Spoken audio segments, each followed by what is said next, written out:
नमस्कार, knocking-news.com में आपका स्वागत है। मैं हूं गिरिजेश वशिष्ठ। जैसा कि मैंने आपको बताया था कि स्पीकर ओम बिरला भारतीय जनता पार्टी की सबसे कमज़ोर कड़ी हैं और ओम बिरला को आसानी से चटकाया जा सकता है और ओम बिरला को अगर हटा दिया विपक्ष ने तो मोदी सरकार एक बड़े संकट में आ जाएगी।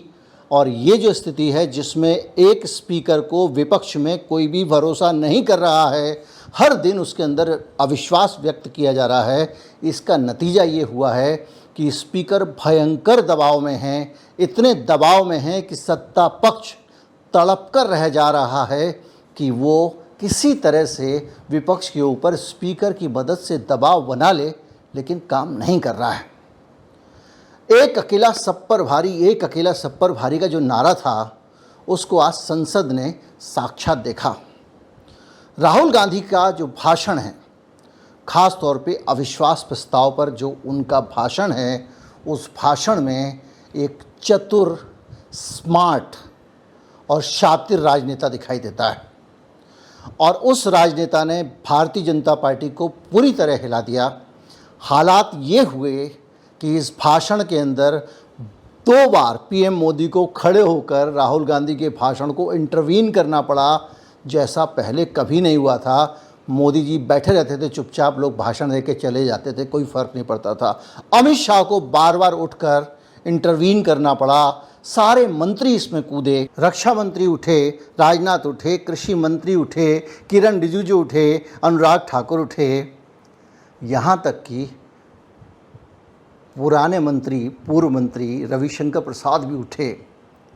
हर बार स्पीकर ने इन सब को भाव नहीं दिया।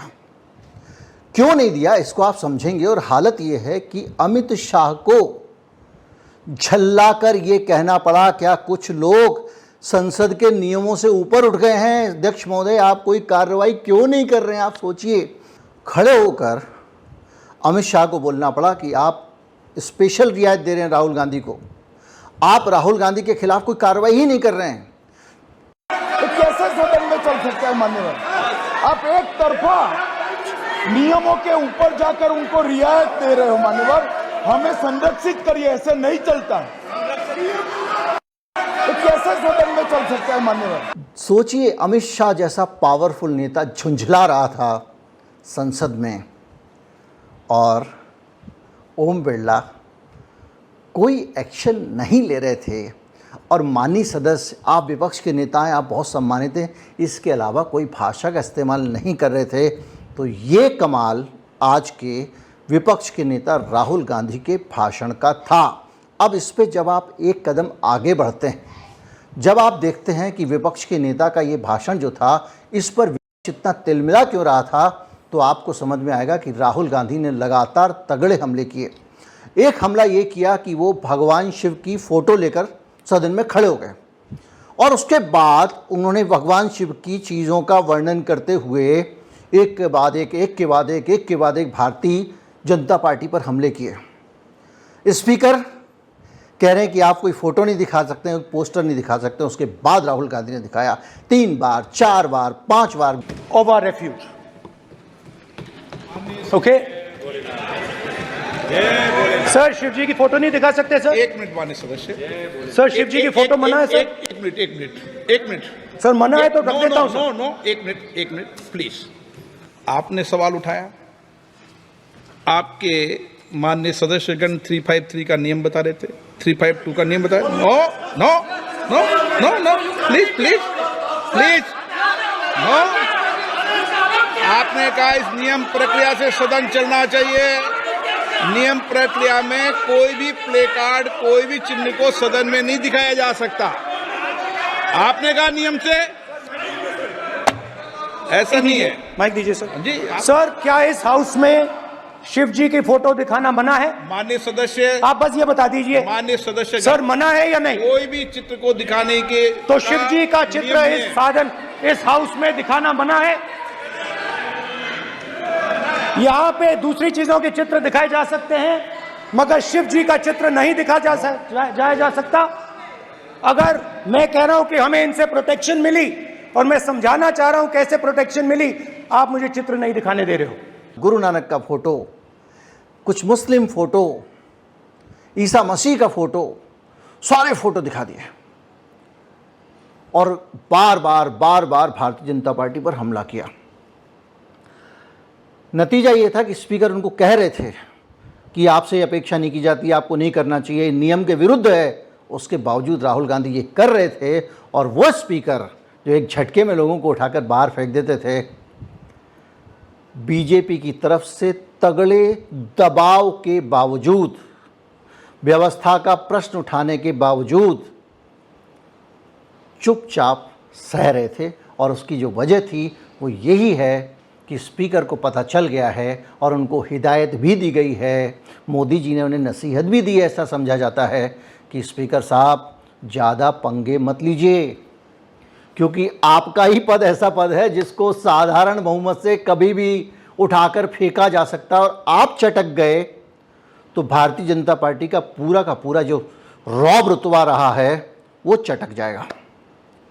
और इसी वजह से राहुल गांधी के ये जो जितने हमले थे, देखिए अब हालत ये है कि राहुल गांधी का जो भाषण था, अगर उसको आप पूरा देखेंगे, मेरे दूसरे चैनल पे है, मैं इसमें भी लिंक डाल दूंगा, तो अगर पूरा भाषण देखेंगे तो राहुल गांधी के भाषण के दौरान भारतीय जनता पार्टी सिर्फ एक काम करती रही, तिल मिलाती रही, उछलती रही, अवरोध पैदा करती रही, हस्तक्षेप करती रही और बार बार शोर शराबा करती रही। आप सोचिए ऐसा कब होता है? ऐसा तब होता है जब सत्ता दल का कोई मंत्री बड़ा भाषण दे रहा हो, प्रधानमंत्री भाषण दे रहे हों और विपक्ष हंगामा करे। आज विपक्ष का नेता भाषण दे रहा था और सत्ता पक्ष हंगामा कर रहा था। कोई भी ऐसा एक मिनट नहीं था जिसमें भारतीय जनता पार्टी वाले उछलते ना रहे हों अभिभाषण के दौरान। यहाँ तक कि आरएसएस बीजेपी के ऊपर राहुल गांधी ने डायरेक्ट अटैक किए। राहुल गांधी ने कहा कि अपने आप को जो लोग हिंदू कहते हैं, अभय मुद्रा होती है, ये उनका कहना ये था राहुल गांधी का कि सारे भगवान सभी धर्मों के अभय मुद्रा देते हैं, ये हाथ दिखाते हैं कि आप डरो मत। लेकिन भारतीय जनता पार्टी जो है वो सबको डराने का ही काम करती है। इसको लेकर भी उन्होंने लंबा और एक बड़ी बात ये कही है कि जो अपने आप को हिंदू कहते हैं वो हिंदू है ही नहीं, वो तो सबको डराते रहते हैं। तो भारतीय जनता पार्टी में मोदी जी ने इसको मौका समझकर वो अपना हमेशा की तरह एक मास्टर स्ट्रोक चला और कहा कि भाई आप ये कहना चाह रहे हो कि हम हिंदू ही नहीं हैं, और ये तो हिंदू धर्म का अपमान है। मतलब एक एंगल निकाला बीजेपी से कि ये हिंदू धर्म का, जबकि उन्होंने कहा खुद अपने आप को हिंदू कहने वाले, मतलब उनका आशय था वो बीजेपी से। राहुल गांधी ने पलट के कहा मोदी जी आप हिंदू नहीं हो, भारतीय जनता पार्टी हिंदू नहीं है, आरएसएस हिंदू नहीं है, आप हिंदू हो ही नहीं। हिंदू ऐसा होता है, हिंदू वैसा। एक भयंकर खतरनाक टाइप का भाषण। शिव जी कहते हैं डरो मत, डराओ मत, अभय मुद्रा दिखाते हैं, अहिंसा की बात करते हैं, त्रिशूल को जमीन में गाड़ देते हैं, और जो लोग अपने आप को हिंदू कहते हैं वो 24 घंटा हिंसा हिंसा हिंसा, नफरत नफरत नफरत, असत्य सत्य असत्य।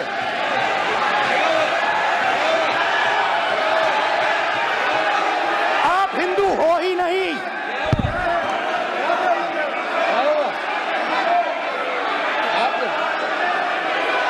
Just get me that picture of Shiva. Yes, I'm inside because of this.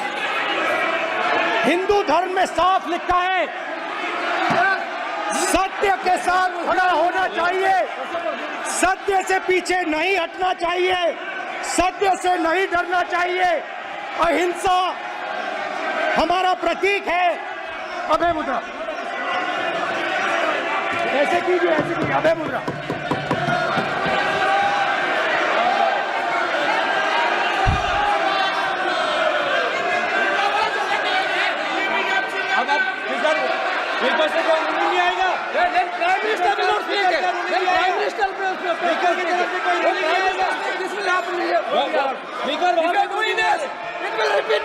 भाई भाई भाई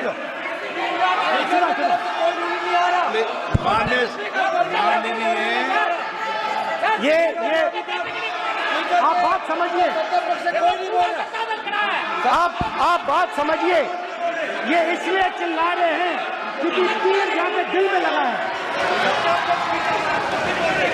जाके तीर लगा है, इसलिए ये चिल्ला रहे हैं। देखो चुप हो गए, देखिए स्पीकर साहब चुप हो गए सब।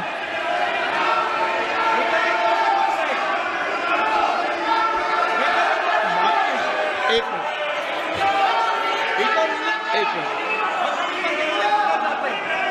माननीय आप प्रतिपक्ष के नेता हैं, किसी की भावनाओं को ठेस नहीं पहुंचे, सर मुझे चर्चा बोलने में दीजिए। ध्यान रखना चाहिए। ये जो ये विषय बहुत गंभीर है, पूरे हिंदू समाज को हिंसक कहना ये गंभीर विषय है। बीजेपी को आपको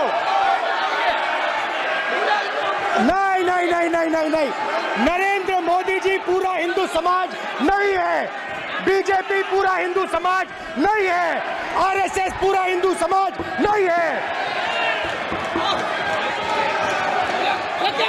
किसने डालेंगे प्राइम मिनिस्टर?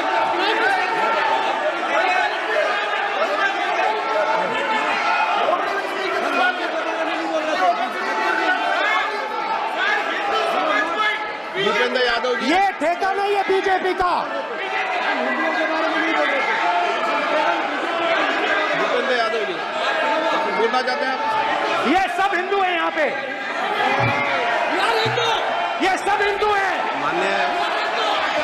माननीय अध्यक्ष जी, प्रतिपक्ष के नेता आज पहली कोई सोच नहीं सकता था कि राहुल गांधी, जो सौम्य सुशील दिखने वाला आदमी है, वो इतना एग्रेसिव भाषण देगा। कहीं भटका नहीं, कटका नहीं, एक जगह चूक की। वहाँ पर भी आप स्पीकर का रोल देखिएगा। चूक ये की कि जो अग्निवीर हैं उनको कुछ खास परिस्थितियों में 1 करोड़ रुपए का मुआवजा देने की व्यवस्था है। राहुल गांधी ने अपने भाषण में कहा कि अग्निवीर मारे जाते हैं तो उनको कुछ मिलता नहीं है। राजनाथ सिंह ने खड़े होकर इंटरवीन किया कि नहीं, 1 करोड़ रुपया हम देते हैं, इन केसेस में देते हैं। अब इसके साथ साथ राहुल गांधी ने अग्निवीर पर जो कुछ भी कहा था कि भाई आप 6 महीने की ट्रेनिंग लेके 5 साल की ट्रेनिंग वाले चीनी सैनिक के सामने खड़ा कर देते हो, ये कर देते हो, वो कर देते हो, तो वो पूरा जो सीन था, उस सीन पे पानी फेरने के लिए राजनाथ सिंह ने 1 करोड़ वाला लगा। बीजेपी को लगा कि अब पहली बार ये हाथ में आया बंदा, क्योंकि ये तो हाथ में आ ही नहीं रहा है। तो उन्होंने कहा कि साहब ये तो संसद में गलत जानकारी देना एक अपराध है, अब इस जानकारी की तस्दीक होनी चाहिए। क्योंकि राजनाथ सिंह ने कुछ कहा, राहुल गांधी ने, वहाँ पे राहुल गांधी फंस गए थे, लेकिन राहुल गांधी ने बहुत स्मार्टली उसको हैंडल कर दिया। राहुल गांधी ने कहा कि भैया जो मैंने बताया, कुछ राजनाथ सिंह ने बताया। अब इस देश में जो अग्निवीर है वो जानता है सच्चाई क्या है, ना मेरे कहने से कुछ फ़र्क पड़ता है, ना इनके कहने से कुछ फ़र्क पड़ता है। यहाँ पर उन्होंने इसको हैंडल करने की कोशिश की, लेकिन फिर कांग्रेस की तरफ से इसको एक प्रस्ताव आया और उसमें ये बताया गया कि भाई अगर कोई गलत जानकारी दे रहा है सदन में तो दूसरी पार्टी के सदस्य उसको करेक्ट कर सकते हैं, इतना बड़ा कोई अपराध नहीं है। तो ये मामला उस तरह से, लेकिन इस मामले में भी स्पीकर पे ज़बरदस्त दबाव था। कहा गया कि इनको बोलिए माफ़ी मांगे बीजेपी की तरफ से, स्पीकर ने ठुकरा दिया। उन्होंने कहा कि इनकी शब्दों को कार्रवाई से निकालिए, स्पीकर ने ठुकरा दिया। पूरी तरह से ओम बिरला लगातार डिफेंड कर रहे थे राहुल गांधी को, और सिर्फ इसलिए डिफेंड नहीं कर रहे थे कि राहुल गांधी से कोई मोहब्बत है, बल्कि इसलिए कर रहे थे कि ओम बिरला को पता था कि उनकी जो तटस्थ इमेज है उसका सत्यानाश हो चुका है। उन पर ना तो जनता विश्वास कर रही है नेता के तौर पे, और ना उन पर विपक्ष विश्वास कर रहा है। और जब आप मुखिया के पद पे बैठे हो, जब आप न्यायाधीश के पद पे बैठे हो, तब आप अगर वो इमेज ना बना पा अपनी न्यूट्रल वाली, तो आपका रहना बेकार है। इसीलिए वो अब अपनी इमेज को सुधारने में लगे हुए हैं। लेकिन सुधारने के प्रोसेस में भी उनके अंदर का जो हाफ पेंट वाला जो आरएसएस का खांटी स्वयंसेवक है वो उछल उछल के आ जाता था। जब राहुल गांधी ने ये मामला उठाया, फोटो भगवान शंकर की सामने दिखाई, तो जो आइडिया विपक्ष को नहीं आ रहा था, मतलब माफ़ कीजिए सत्ता पक्ष को नहीं आ रहा था, उस आइडिया के बावजूद ओम बिरला ने बड़े समझदारी भले तरीके से इसमें राहुल गांधी को लपेटने की कोशिश की। कहा देखिए माननीय सदस्य, हम सब लोग उनकी पूजा करते हैं, बहुत सम्मान करते हैं, आप बार बार उनको शंकर जी को टेबल पर रख रहे हैं। तो उन्होंने उसको थोड़ा सा एक धार्मिक ट्विस्ट देने की कोशिश की और ये बताने की कोशिश की कि भाई राहुल गांधी ने शंकर जी का अपमान किया है। जो काम बीजेपी नहीं कर पा रही थी वो बीजेपी की तरफ से स्पीकर कर रहा था। खैर यहाँ तक ठीक है, लेकिन जब भाषण आगे बढ़ा राहुल गांधी दनादन दनादन दनादन दनादन, उनकी जितनी फिजिकल फिटनेस है वो घूसेबाजी में निकाल रहे थे। अब नंबर लगा ओम बिरला का। राहुल गांधी ने कहा कि आप स्पीकर साहब जो है पहले ये बताइए, एक जगह तो उनको यहाँ घेरा, ये बताइए हमारा माइक कैसे बंद होता है। तो उन्होंने कहा हमारी व्यवस्था है कि हमारे यहाँ पे माइक बंद जब कोई बोल रहा होता है उसी का चलता है। दूसरा तमाम सारी सफाई दी ओम बिरला ने। लेकिन उस सफाई के बाद राहुल गांधी ने कहा बात ठीक है, लेकिन मेरा माइक बंद होता है ना। अभी जैसे मैं थोड़ी देर फलां मसले पर बोल रहा था, आपने माइक बंद हो गया था मेरा। अब आपने नहीं किया होगा, मैं आपकी बहुत इज्जत करता हूँ, लेकिन मेरा माइक क्यों बंद हो जाता है। एक तो यहाँ पे, और सबसे बड़ा उन्होंने मोदी के साथ ओम बिरला के मसले पर ओम बिरला की चटनी बनाई, बेसिकली चटनी। उन्होंने कहा कि जब मैं आपको बधाई देने गया था स्पीकर साहब, तो मुझसे तो आप सीना तान कर हाथ मिला रहे थे, और जब मोदी जी ने आपको बधाई दी तो आप बिल्कुल उनके आगे झुक गए और झुक के आपने हाथ मिलाया। तो आप जो है वो निष्पक्ष होने की बात कैसे करते हैं, और आप जहां बैठे हुए हैं वहां पे आपसे अपेक्षा नहीं की जाती। तो ओम बिरला ने तुरंत सफाई दी। सफाई में ओम बिरला ने कहा कि हमारा संस्कार है, हमारा कल्चर है कि हम बड़ों के सामने झुकते हैं और छोटों और बराबर वालों से बराबर का व्यवहार करते हैं। राहुल गांधी ने इसको पकड़ लिया। राहुल गांधी ने कहा कि इस अंदर सदन के अंदर, यहाँ हाउस में हम जहाँ बैठे हैं वहाँ आपसे बड़ा कोई नहीं है। आपको ये ध्यान में रखना चाहिए कि आप प्रधानमंत्री से छोटे नहीं हैं। Speaker sir, there are actually two people sitting in that chair. There is the Speaker of the Lok Sabha, the Speaker of the Indian Union, and there is Mr. Om Birla. When Modi ji went and shook your hand, and I went and shook your hand, I noticed something. When I shook your hand, you stood straight like this and shook my hand. And when Modi ji shook your hand, you bowed down and shook his hand.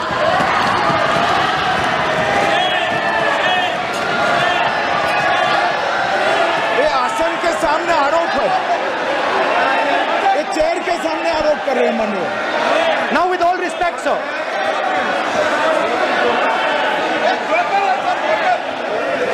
सच है। एक minute please, no please please please, बैठिए बैठिए, no please बैठिए बैठिए बैठिए please, एक please बैठिए, please बैठिए, एक मिनट प्लीज, एक minute please please please, okay please, no. माननीय प्रतिपक्ष के नेता, एक मिनट प्लीज, माननीय please please please, no no. प्रतिपक्ष के माननीय नेता, माननीय प्रधानमंत्री सदन के नेता हैं, और मुझे मेरी संस्कृति संस्कार ये कहते हैं, व्यक्तिगत जीवन में भी, सार्वजनिक जीवन में भी, और इस आसन पर भी, जो हमसे बड़े हैं उनको झुककर नमस्कार करो। मुझे यही सिखाया है, और बराबर वालों से बराबर का व्यवहार करो, यही मुझे सिखाया है। और इसीलिए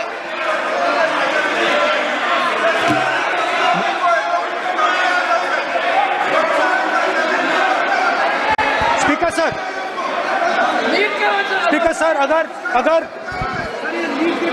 सर अगर आप हाँ, मैं इस बात को आसन से कह रहा हूं कि मेरी संस्कृति और संस्कार यही है कि सर, बड़ों स्पीकर सर, का झुककर और आवश्यक हो तो पैर छूकर सम्मान करो, और बराबर जो उम्र से छोटे हैं उनसे बराबर का व्यवहार करो। स्पीकर सर, ये हमारी संस्कृति संस्कार है, और मैं इस संस्कृति संस्कार की पालन करता हूँ। स्पीकर सर, स्पीकर सर, आपकी बात को मैं एक्सेप्ट करता हूं। स्पीकर सर, स्पीकर सर, आपकी बात को रिस्पेक्टफुली, बैठिए ना।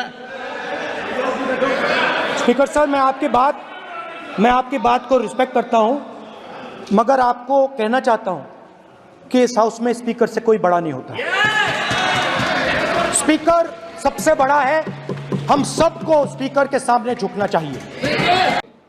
यहाँ पर प्रधानमंत्री से आप बड़े पद पे बैठे हुए हैं, इसलिए प्रधानमंत्री के सामने आप झुकेंगे तो हमको अच्छा नहीं लगेगा। ये एक अपने आप में एक एक्सेप्टेंस था ओम बिरला का कि हाँ वो मोदी के सामने झुकते हैं, और राहुल गांधी ने बताया कि आपकी जगह उनसे ऊपर है, इसलिए झुकने की ज़रूरत नहीं है। तो यहाँ पर ओम बिरला को फिर से एक सदमा लगा।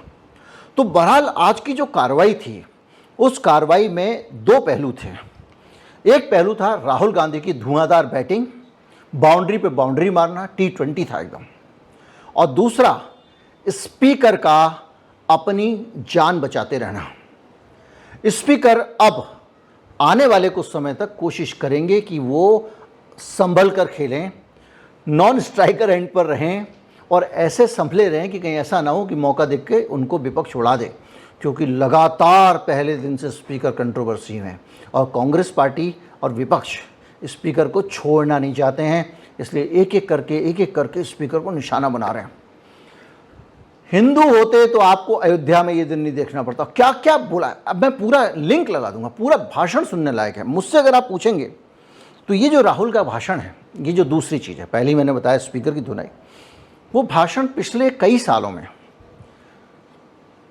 5-10 सालों में संसद में जैसे कभी पहले भाषण हुआ करते थे कि चंद्रशेखर का भाषण है आज, या आज अटल जी का भाषण है, तो लोग उसको सुना करते थे सांस रोक के। आज फला भाषण आएगा तो लोग दूरदर्शन खोल के बैठ जाते थे। तो वो जो एक सेंसेशन था वो आज राहुल गांधी के भाषण में। आज का राहुल गांधी का भाषण एक नॉर्मल भाषण नहीं है। आज का राहुल गांधी का भाषण हमें याद दिलाता है हमारी संसद की महान परंपराओं की, जिसमें एक से एक बड़े वक्ता हुए, सुषमा स्वराज जैसे वक्ता हुए, अटल बिहारी वाजपेयी जैसे वक्ता हुए, जिसमें चंद्रशेखर जैसे वक्ता हुए, अभी हाल में जैसे वो हमारे जैसे मनोज कुमार झा हुए, जो बेहतरीन बोलने वाले सांसद हैं। उन सांसदों की तरह ये एक लैंडमार्क स्पीच थी, एक मील का पत्थर भाषण था। इस विपक्ष का नेता बनने के बाद राहुल गांधी का पहला ये भाषण संसद के इतिहास में लंबे समय तक याद रखा जाएगा। और राहुल गांधी का जो नया रूप है, इसमें राहुल गांधी सीधा साधा, शरीफ और शांत युवा न दिखते हुए एक ऐसा पावरफुल, खतरनाक, एग्रेसिव युवा था जिसके पास में दिमाग लगातार चल रहा है। ज़्यादातर चीज़ें इस भाषण में राष्ट्रपति के अभिभाषण से ज़्यादा एक शरारत से पगी हुई थी। एक विपक्ष के नेता की, एक पॉलिटिशियन की शरारत शब्द जानबूझकर इस्तेमाल कर रहा हूँ, वो कोई गंभीरता नहीं थी, वो शरारत थी। बीजेपी को घेर घेर के मारना, मोदी जी को घेर घेर के मारना। मोदी जी, आपका खौफ है, इतना खौफ का माहौल है कि पार्टी के बड़े नेता आपसे डरते हैं, गडकरी डरते हैं, राजनाथ सिंह डरते हैं। आपने सबको डरा के रखा है, अंदर डरा के रखा है, बाहर डरा के रखा है। क्या क्या मुझे आपने ये कर दिया, 2 साल की सज़ा सुना दी, मेरे साथ में ईडी की पूछताछ कराई, केजरीवाल को जेल में डाल दिया, क्या क्या नहीं बोला उस आदमी ने। और इतना बढ़िया भाषण, इतना कॉम्पैक्ट भाषण अभी निकट भविष्य में मुझे नहीं लगता दोबारा शायद किसी का आएगा। और हाल में पिछले कई सालों में, आप 10 सालों का मान लीजिए, इतने पावरफुल भाषण गिनती के ही हुए होंगे। उम्मीद करता हूँ वीडियो आपको अच्छा लगा होगा। अच्छा लगा हो तो ज़्यादा से ज़्यादा लोगों तक पहुँचाए। पूरा भाषण सुनना है तो लिंक नीचे है। नमस्कार, जय हिंद।